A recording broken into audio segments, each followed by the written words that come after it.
আমার এই রেসিপিটা ফলো করে পুঁইফল রান্না করলে যে পুঁইফল খায় না সেও চেটে পুটে খাবে। পুঁইফলের রেসিপির জন্য প্রথমে পুঁইফলের নরম অংশগুলো নিয়ে নিতে হবে, আর সাইজটা আপনারা পছন্দ মতো কেটে নিতে পারেন।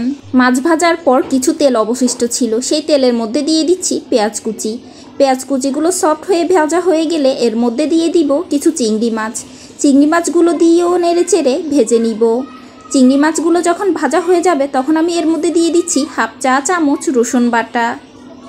রসুনটাকে কাঁচা গন্ধ যাওয়া পর্যন্ত ভেজে নিব। তারপর এর মধ্যে দিয়ে দিচ্ছি স্বাদ মতো লবণ, 1 চা চামচ মরিচের গুঁড়ো ও হাফ চা চামচ হলুদের গুঁড়ো। নেড়ে চেড়ে ভেজে নিব। তারপর এর মধ্যে দিয়ে দিচ্ছি হাফ কাপের মতো পানি।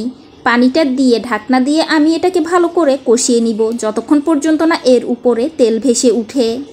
পানিগুলো সম্পূর্ণ শুকিয়ে যখন এরকম উপরে তেল ভেসে উঠবে এই পর্যায়ে আমি এর মধ্যে দিয়ে দিচ্ছি কিছু আলু কুচি। আলুগুলোকে আমি আলু ভাজির মতো করে কেটেছি, তবে একটু মোটা মোটা করে। দিয়ে দিচ্ছি পুঁইফলের বিচিগুলো। তারপর নেড়েচেড়ে ভালোভাবে মিশিয়ে নিব। চুলার মিডিয়াম আঁচে ঢাকনা দিয়ে রান্না করব 4-5 মিনিট, আর এই সময় অবশ্যই একবার নেড়ে দিতে হবে। যখন দেখা যাবে যে পুঁইফলের বিচিগুলো অনেকটা সফট হয়ে আসছে এই পর্যায়ে দিয়ে দিব একটা টমেটোর অর্ধেকটা আর প্রায় 1.25 কাপের মতো পানি। তারপর একটু নেড়েচেড়ে রান্না করব ঝোলগুলো মাখো মাখো হয়ে আসা পর্যন্ত। ঝোলগুলো যখন এরকম মাখো মাখো হয়ে আসবে এর মধ্যে কাঁচা মরিচ ও ধনিয়া পাতা দিয়ে নেড়েচেড়ে চুলার হিটটা একেবারে লো করে দিয়ে 2 মিনিটের মতো চুলার উপর রেখে দিব।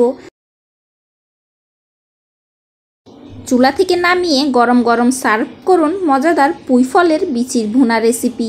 এই ভুনাটা কিন্তু খেতে অত্যন্ত মজাদার হয়, গরম ভাতের সাথে জাস্ট জমে যায়।